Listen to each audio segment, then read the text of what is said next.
Silent Forest Part 1. The Legends of the Nameless Woods. They called it the Silent Forest. It lay 5 miles beyond the old mill road, where the asphalt gave way to dirt and the air turned heavy with pine and mist. The place wasn't marked on any map. No birds flew above it, no wind stirred its branches, and locals swore that if you stood inside long enough, you'd forget what sound was. But that was exactly why they wanted to go. The plan.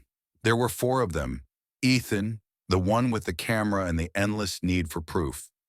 Maya, his girlfriend, skeptical but loyal. Tyler, the joker who believed nothing scared him. Rachel, the quiet one, who said almost nothing at all. They were university students in their final year, half drunk on youth and curiosity. For their documentary class, Ethan proposed something different. A weekend exploring real legends. The Silent Forest, he had said, eyes bright. It's perfect. No one's ever filmed there. Locals think it's cursed. This could make our project go viral, Maya rolled her eyes. Or get us murdered. Exactly, Tyler grinned. Instant views. Rachel didn't laugh. She simply looked out the window and said softly, "We shouldn't go at night." The road there. They left Saturday morning in Tyler's van, following a route printed from an online forum. The GPS lost signal halfway there, forcing them to rely on the directions Ethan had scribbled on a crumpled napkin. The deeper they drove, the quieter the world became. The rumble of the van dulled, the hum of insects faded, and by the time they reached the clearing at the forest's edge, even the air seemed to hold its breath. "Creepy enough for you?" Maya asked. Ethan raised his camera and began filming. "Perfect." Rachel didn't get out immediately. She sat staring at the tree line, her knuckles white. "It's wrong," she murmured.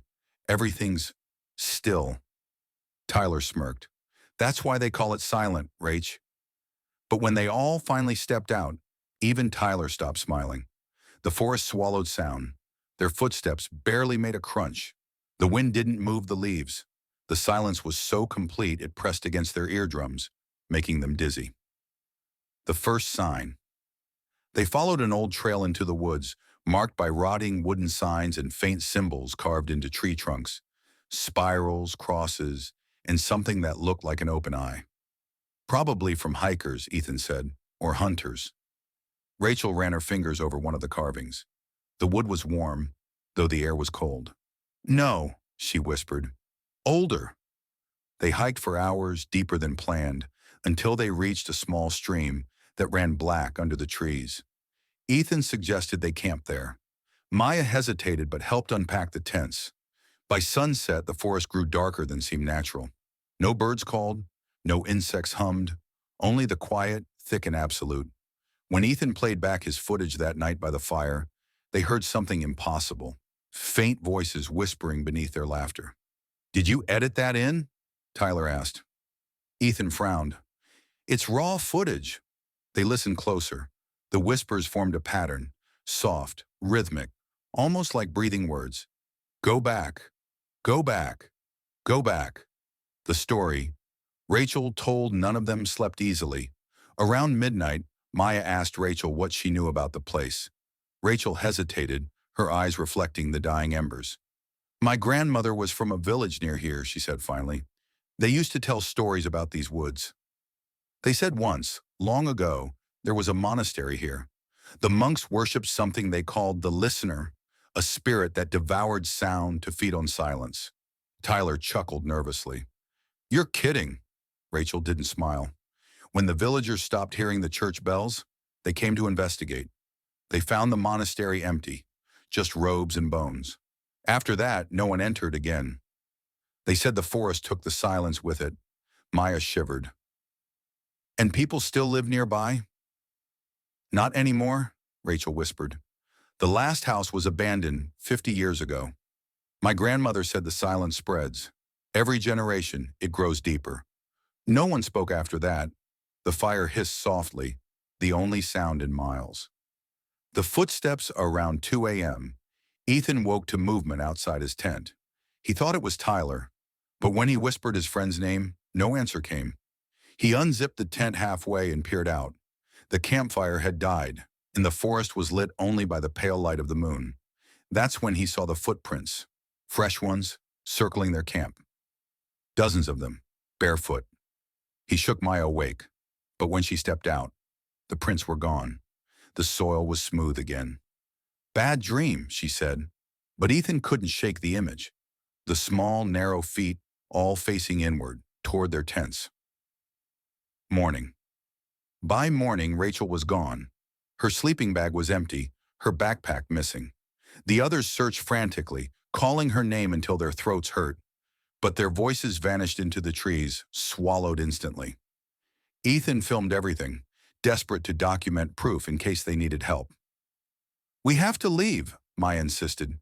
Tyler argued. "She probably went to pee or something. Let's not freak out."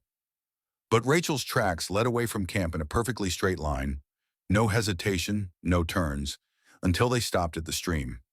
On the opposite bank, carved into the mud, were words written with a trembling hand. "He's listening."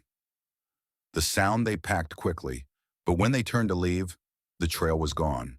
Every direction looked the same. Ethan tried his compass. It spun wildly, unable to find north.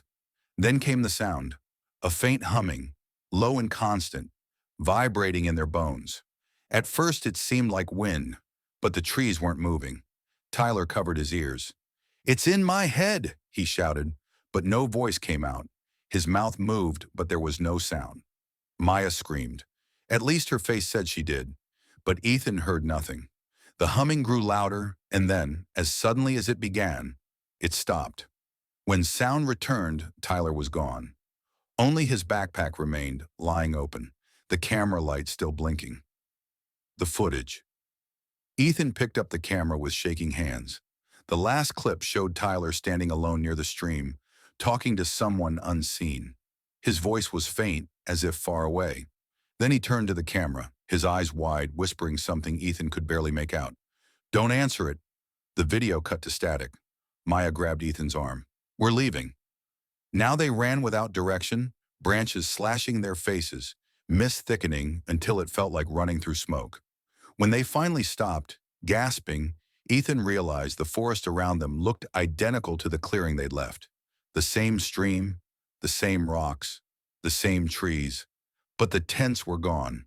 Only Rachel's notebook lay open on the ground, its pages blank except for one line written over and over. "Silence is coming." The last light. As night fell again, Ethan set up the last of his batteries, recording everything. Maya sat beside him, trembling, staring into the blackness. "What if it's not a curse?" she whispered. "What if it's something alive?" Ethan didn't answer. He was staring at the screen. The camera showed them sitting there, but behind them, barely visible between the trees, was a figure, tall, thin, its head tilted as if listening. The screen flickered, then went dark. End of part 1. In the next part, the night whispers. The forest begins to move. One friend disappears without a trace, and the survivors realize the silence itself is hunting them.